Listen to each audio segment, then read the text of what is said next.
নমস্কার। আজকে আমরা এই পর্বে দেখে নেব যে ছোট্ট টেলিস্কোপ কিভাবে বানানো যায়।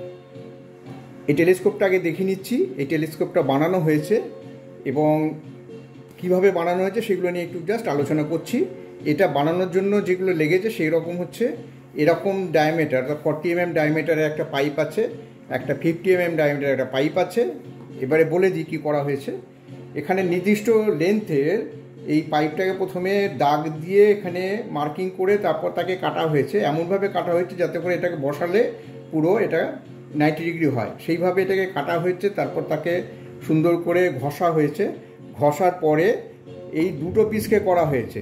এখানে একটা দেখতে পাচ্ছেন যে বড় ডায়ামিটার, 50 mm, তারপরে হচ্ছে 40 mm, এবং এইটাকে এটা অ্যাডজাস্টমেন্ট করার একটা ব্যবস্থা আমরা রেখেছি যাতে করে আমরা কোন ফোকাসে এটা রাখবো সেটা এখানে স্লাইডিং করে আমরা সেট করতে পারবো।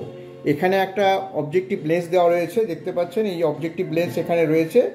আর এটা দিয়ে আমরা দেখবো আইপিস লেন্স রয়েছে। এবং এটা মজার ব্যাপার হচ্ছে যে এটা দিয়ে আমরা যখন দেখবো দূরের কোনো জিনিসকে আমরা পরিষ্কার এবং উল্টো দেখবো না, আমরা সোজাই দেখবো। সেইভাবে এই টেলিস্কোপটাকে ডিজাইন করা হয়েছে এবং লেন্সগুলো আমারই নিজস্ব ডিজাইন এখানে করা রয়েছে এবং খুব ক্রিস্টাল ক্লিয়ার ইমেজ। এবং ছোট ছোট বাচ্চারা যারা স্কুলে পড়ে তারা এই রকম টেলিস্কোপ নিজেরা হাতে বানাতে পারবে এবং খুব আনন্দ পাবে।